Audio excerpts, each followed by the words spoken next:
Hello students, வணக்கம். Thermodynamics chapterல இருந்து calculation of delta U and delta H. இந்த topic பத்தி தான் இந்த வீடியோல நம்ம டிஸ்கஸ் பண்ண போறோம் and இந்த டாபிக்கை பேஸ் பண்ணி ஒரு ப்ராப்ளத்தை சால்வ் பண்ண போறோம் which is problem 7.3 given in our textbook. இந்த calculation of delta U and delta H பாத்தீங்கன்னா they are based on CP and CV values. So CP னா என்ன CV னா என்ன அப்படிங்கறத ரீகால் பண்ணிட்டு அதுக்கப்புறம் இந்த டாபிக் உள்ள நம்ம போகலாம். இந்த சிபி சிவி ரெண்டுமே ஹீட் கெப்பாசிட்டிஸ் தான். ஓகே, இதை பற்றிலாம் நம்ம ஏற்கனவே டிஸ்கஸ் பண்ணிட்டோம்.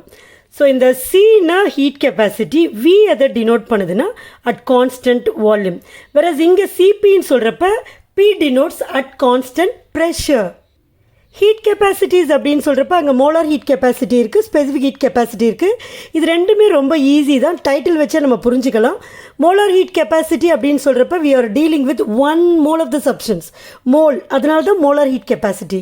சாதாரணமாக ஸ்பெசிஃபிக் ஹீட் கெப்பாசிட்டி அப்படின்னு சொல்கிறப்ப சப்ஸ்டன்ஸோட மாஸை வந்து நம்ம யூனிட் மாஸ்னு சொல்லுவோம்.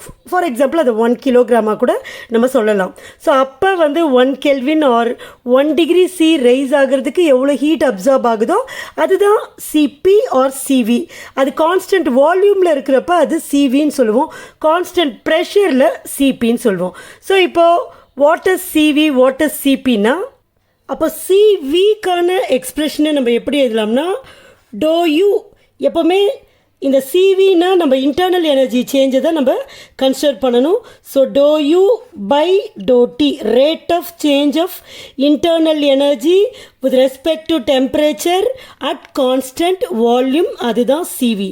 வேற சிபி அப்படின்னு சொல்கிறப்ப rate of change of enthalpy with respect to temperature at constant P இருக்கா, ப்ரெஷர். ஸோ சிவின்றப்ப நீங்கள் இன்டர்னல் எனர்ஜியையும், சிபி அப்படிங்கிறப்ப என்தல்பியையும் நல்லா ஞாபகம் வச்சுக்கணும். முதல்ல கேல்குலேஷன் ஆஃப் டெல்டா யூ பார்க்கலாம்.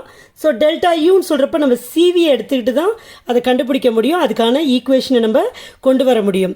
So C V is equal to, இதை வந்து நான் என்ன பண்ணுறேன், டியூ பை டிடி அப்படின்னு எழுதுகிறேன்.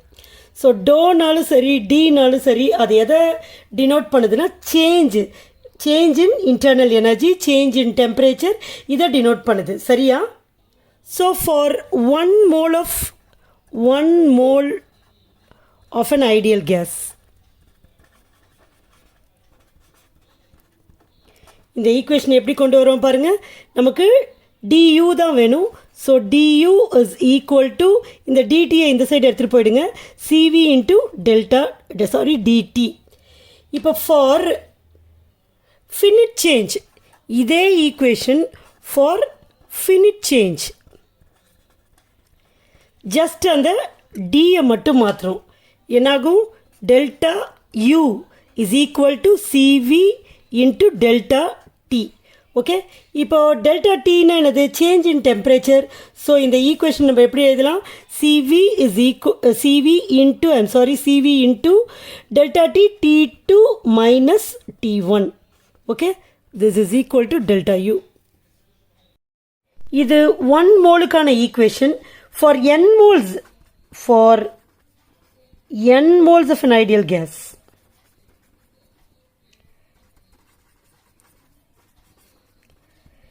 அப்போ நம்ம என்னால் மல்டிப்ளை பண்ணோம். Delta U is equal to, பாருங்கள் என்னால் மல்டிப்ளை பண்ணுறேன், n into C V into T2 minus T1. So நமக்கு n நம்பர் ஆஃப் மோல்ஸ் தெரிஞ்சா, சிவி அதாவது heat capacity at constant volume தெரிஞ்சா, டெம்பரேச்சர் ரெண்டு டெம்பரேச்சரும் தெரிஞ்சா, we can calculate delta U, that is change in internal energy. So இதே மாதிரி சிபியை வச்சு நம்ம change in change in enthalpy கண்டுபிடிக்கலாம், அதாவது டெல்டா ஹெச்சை கண்டுபிடிக்கலாம். அதுக்கான எக்ஸ்பிரஷன் என்ன இருக்குன்னா, n இன்ஸ்டெட் ஆஃப் சிவி இங்கே என்ன இருக்கும், சிபி இருக்கும், T2 minus T1. This is for n moles of an ideal gas. Okay, இப்போ நம்ம டெக்ஸ்ட் புக்கில் கொடுத்துருக்கிற ப்ராப்ளம் 7.3 சால்வ் பண்ணலாம். ரொம்ப ரொம்ப ஈஸியான ப்ராப்ளம் இது. Question என்ன பாருங்க, calculate the value of delta U and delta H on heating 128.0 gram of oxygen from 0 degree C to 100 degree C. CP and CV on an average are 21 and 29 joule per mole per Kelvin. The difference is 8 J per mole per Kelvin, which is approximately equal to R. Right, இப்போ வந்து நம்ம என்ன calculate பண்ண போகிறோம்? calculate பண்ணணும் delta யூவும் delta ஹெச்சும் calculate பண்ணணும். So அதுக்கான formula இந்த ரெண்டு ஃபார்முலா தான். ஸோ இதில் என்ன தெரியணும்? n தெரியணும். ஸோ n கண்டுபிடிக்கலாம் number of moles. So number of moles கண்டுபிடிக்கிறதுக்கு தான் இந்த மாஸ் கொடுத்துருக்குறாங்க. So mass by molecular mass பண்ணுறப்ப வில் பி கெட்டிங் n வேல்யூ. அதுக்கப்புறம் சிவி வேணும் இதுக்கு டெல்டா யூ கண்டுபிடிக்கிறதுக்கு. ஸோ கொடுத்துருக்குறாங்க சிவி. டெல்டா ஹெச் கண்டுபிடிக்கிறதுக்கு சிபி வேணும். That is also given. T2 minus T1 T2 minus T1 அப்படின்னு சொல்கிறப்ப இதை வந்து நம்ம என்ன பண்ணணும்? கெல்வினில் கன்வெர்ட் பண்ணணும். கன்வெர்ட் பண்ணி அதோட டிஃப்ரென்ஸ் T2 மைனஸ் T1 நம்ம கண்டுபிடிக்கணும். நம்ம கெல்வினில் கன்வெர்ட் பண்ணாமல் கண்டுபிடிச்சாலும் சேம் வேல்யூ தான் வரும். பிகாஸ் டிஃப்ரென்ஸ் தானே 100 மைனஸ் 0வாக இருந்தாலும் சரி நீங்கள் கெல்வினில் மாற்றினாலும் அதே தான் வரும். பட் வந்து யூனிட்ஸ் வந்து பார்த்தீங்கன்னா கெல்வினை நம்ம யூஸ் பண்ணுறோம். ஸோ கண்டிப்பாக வந்துட்டு அதை கெல்வினில் மாற்றிடுறது தான் நல்லது. முதல்ல கிவனை வந்து நம்ம லிஸ்ட் அவுட் பண்ணிடலாம். கிவன் என்னென்ன கொடுத்துருக்குறாங்க பாருங்க. 128 gram of oxygen, mass of oxygen கொடுத்துருக்காங்க. Mass of oxygen 128 gram. Temperature T1 கொடுத்துருக்குறாங்க. T1 is equal to 0 degree C. இதை வந்து நம்ம கெல்வினில் மாற்றணுமா? அப்போ ப்ளஸ் 273. So 273 kelvin. அடுத்தது 100 டிகிரி C. T2 கொடுத்துருக்குறாங்க 100 டிகிரி C. ஸோ இதை வந்து நம்ம கெல்வினில் மாற்றணும். ஸோ இது கூட நம்ம 273 ஆட் பண்ணணும். ஆட் பண்ணால் 373 கெல்வின் நமக்கு கிடைச்சிடும். ஸோ இதை பேஸ் பண்ணி நம்ம ஃபார்முலாவில் T2 மைனஸ் T1 தான் நமக்கு வேணும். So 373 kelvin minus 273 kelvin, this is equal to 100 kelvin. So T2 minus T1 நம்ம கண்டுபிடிச்சிட்டோம். Next C P is given. C V கொடுத்துருக்காங்க முதல்ல 21 joule per mole per Kelvin கொஸ்டின்ல இருக்கு. அது மாதிரி சிபியும் கொடுத்துருக்காங்க. This is equal to 29 joule per mole per Kelvin. Okay, முதல்ல டெல்டா யூ கண்டுபிடிக்கலாம். Delta U is equal to அதுக்கான ஃபார்முலாவை நம்ம எழுதணும். இப்போதான் டிரைவ் பண்ணோம். n இன்டூ டெல்டா யூன்னு வர்றப்ப மறக்காம சிவி போடணும் into T2 minus T1. Okay, so n வேணும். இப்போ n வந்து நம்ம கிட்ட இல்லை, மாஸ் ஆஃப் ஆக்சிஜன் தான் இருக்கு. இப்போ நம்பர் ஆஃப் மோல்ஸ் நம்ம கால்குலேட் பண்ணலாம். நம்பர் ஆஃப் மோல்ஸ் அதுதான் n. This is equal to mass by molecular mass. So mass இங்கே கிவன் 128 கிராம் மாஸ். ஆக்சிஜனோட மாலிகுலர் மாஸ் வேணும். ஆக்சிஜன் சொல்றப்ப O2, ஒரு ஆக்சிஜனுக்கு 16.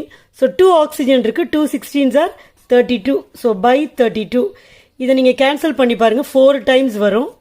4 டைம்ஸ் இது கிராம் பர் மோல் வரும். ஸோ மோல்னு வந்துடும். ஓகே, ஸோ 4 மோல்ஸ் தான் இதுக்கு ஆன்சர். ஸோ அதை கொண்டு வந்து நம்ம இங்கே சப்ஸ்டியூட் பண்ணிடலாம். 4 இன்டூ சிவி கொடுத்துருக்குறாங்க 21. இந்த டிஃபரன்ஸ் இன் டெம்பரேச்சர் நம்ம கண்டுபிடிச்சிட்டோம். T2 minus T1 100. ஸோ டைரக்டா 100 போட்டுடலாம்.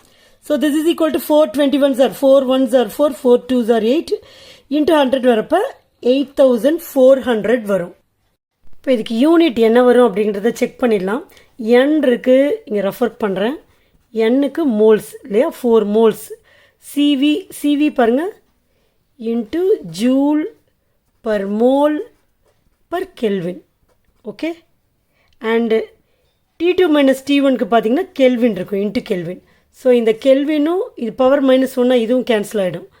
அதுக்கப்புறம் பார்த்தீங்கன்னா இந்த மோல்ஸும் மோல் பவர் -1 கேன்சல் ஆகிடும். ஜூல் மட்டும்தான் இருக்கும். So 8400 joules. ஸோ இதை வந்து நம்ம 8.4 joule, I'm sorry kilo joule அப்படின்னு சொல்லலாம். 8.4 கிலோ ஜூல். 0.4 மாத்திரப்ப கிலோ ஜூல் சொல்லிடலாம்.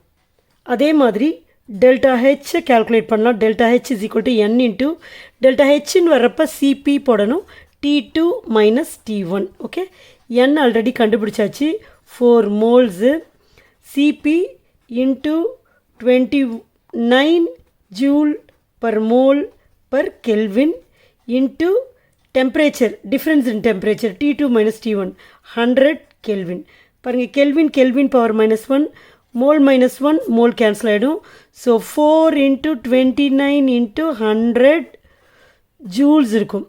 ஸோ 429 9 4s are 36 மிச்சம் 3 4 2s are 8 8 + 3 116 2 0. ஸோ அதை சேர்த்து 0 ஜூல்னு போட்டுடலாம்.